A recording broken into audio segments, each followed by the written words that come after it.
Over the years, a lot of people have asked me how Shave Nation got started. I thought it might be a good idea to make a video and put it all out there. So get a cup of coffee, sit back, and kick your feet up. Let's go back, way back, before Shave Nation was even formed. I was an electrician. I still hold my union card and my supervising electrician's license, even though I no longer work with it. When I finished my apprenticeship, I worked for other contractors for a few years. Then after I knew what I was doing, I went into business for myself.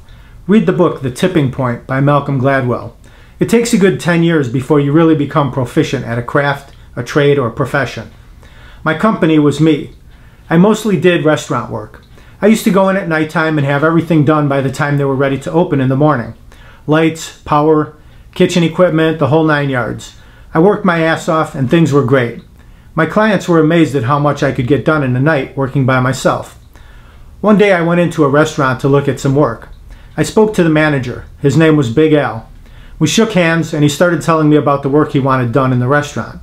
The next thing you know, the conversation goes off in a different direction. We started talking about motorcycles.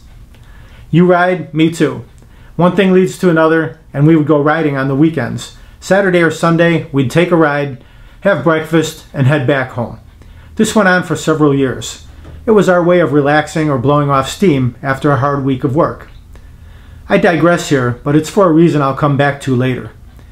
When I was in my early 20s and single, I bought a townhouse. I rented it, fixed it up. Then I bought an apartment building, rented it, fixed it up. I used to do all the work myself. Rewire, put on a new electric service, remodel the basement, frame it up, plumbing, paint, everything. I did this several times over the years, even after I got married and had children. I worked my way all the way up to the big McMansion in the suburbs. Life was good. The American dream, right? Well, unfortunately, 2010 rolled in like a fucking steamroller and kicked my ass and a lot of other people's asses too. The economy collapsed and there was no work. Watch the movie The Big Short. It definitely made my blood boil. I had a big house, kids in college, and a ton of bills. I wound up having to sell the house at a huge loss to avoid losing it. And we had to move out and go rent a house. Think about that for a minute. Up until that point, I had never rented anything in my life. I always owned a house or a building. We had to leave our comfortable surroundings, sell, donate, or throw away half of our stuff, and go live in someone else's house that was half the size of ours. My credit score, which I had worked my entire life to build, had always been around 750. Well, it went down to 500. I remember sitting down to pay bills and physically sweating, trying to figure out what to pay first, what to pay later, and what not to pay. In my darkest days, I wished a brick would fall off a building on my head and kill me. I didn't just say that out loud, did I? Well, that would have been the easy way out. Alright, let's get to the good stuff. For many years I had been wet shaving with a safety razor and a brush. As a matter of fact, when eBay first started around 2002, my name on eBay was Geofatboy. Why did I choose that name? Well, a Fatboy was a safety razor manufactured in the late 1950s, and it was also the model of the Harley-Davidson motorcycle that Arnold Schwarzenegger rode in the Terminator movies. So the name comes from two things that I have a passion for: shaving and motorcycles. In fact, I've had a motorcycle since I was in 8th grade. Now let's get back to my situation of desperation. So there I was, not knowing what to do, and I had a lot of responsibility. A family to support and 2 kids in college. I started thinking about my options. I didn't have a college degree. There were about 2,000 electricians out of work, so my options were limited. It's not like I was going to find a job anywhere that was going to save me from my desperate situation. I kept waiting for some divine intervention to tell me what to do. It was around this time that Big Al told me that he was quitting his job here and moving to Las Vegas to work for another company. As a going away present, I gave him a shaving set. A razor, a brush, shaving cream, and a pack of blades. He goes, "What the hell is this?" I shave with a disposable and I throw it away. I said, "I'll tell you what. Take it with you. I'll make a video. I'll show you how to use it. Check out the video. If you don't like it, throw it away." So I made my first shaving video. I put it up on YouTube and sent him the link and forgot about it. After a few weeks, I went back and checked it. It had 1,000 views. I thought, there must be some interest here. So I made a couple more videos and more people started watching and subscribing to my YouTube channel. I began thinking about a website to sell shaving products.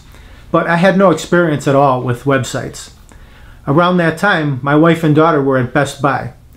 A sales girl there asked my daughter if she wanted to enter a raffle. They were raffling off a new computer. My daughter says, sure, why not?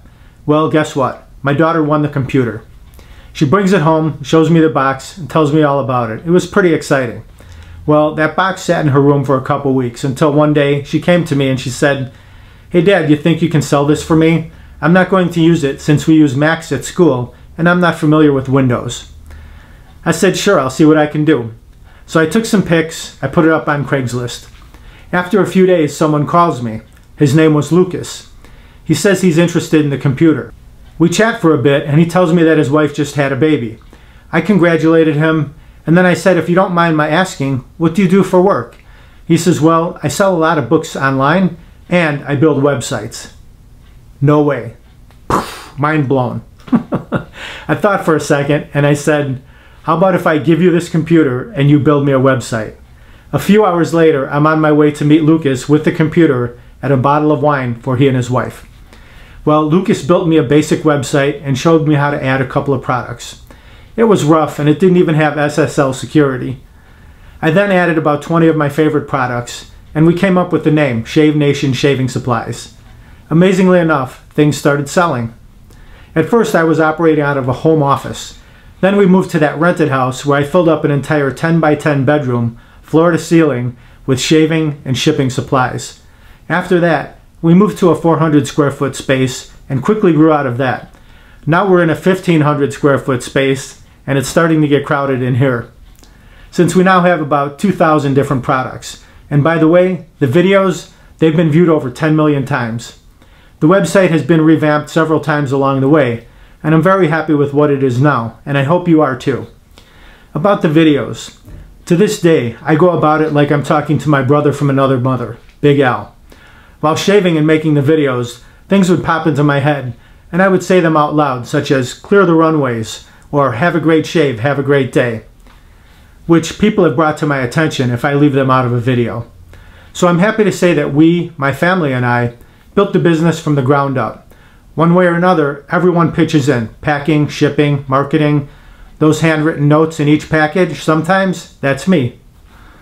It started on a shoestring budget with no website experience or so-called business plan. I haven't had a vacation since this started 7 years ago. Sometimes it's 18 hours a day on the job, but I love it. And I think it comes through in my videos. I've answered thousands of questions on YouTube, the Shave Nation website, and Facebook, ranging from, what's your favorite razor, to, will you date me? I couldn't have done it without my family and you. So I want to personally thank each and every one of you who have supported me in the past, and I hope in the future as well. In closing, I would like to add, we all make mistakes. Sometimes it's our fault, sometimes not. Life will throw you a curveball. Even Michael Jordan couldn't hit a curveball. Good things happen and bad things happen. Sometimes bad things happen to other people, sometimes they will happen to you. It's part of life, and it will test you down to your core. It's how you react to the bad things that's important. Don't let them overtake you. You overcome your adversity. Know that people are watching you, especially your family. You need to do the right thing, not just for you, but for your children and your parents whose name you carry. I know my parents were looking down on me during my most difficult time, and I always think of my mother as my guardian angel, who helps me get through the tough times. Take time to smell the roses and try not to judge people. You never know what they're going through. Watch the movie Vision Quest, where Loudon's coworker Elmo takes the night off to go watch him wrestle. He says, it's not the 6 minutes, it's what happens in those 6 minutes that's important. Was it karma or luck, how everything has transpired for me? Most likely, it was the path that God set forth for me since the day I was born. Play your strong points. I knew I was pretty good at talking to people and describing how to do things. I'm a decent looking guy and not camera shy. Why can't I make some shaving videos? Try to do something you know how to do and you're passionate about. It will show through in your work. Hell, even Conan O'Brien knows who Geofatboy is. Have a great shave, have a great day. Greetings, I'm Geofatboy. I make shaving videos and sell shaving supplies. Visit shavenation.com for all your shaving needs. Have a great shave, have a great day.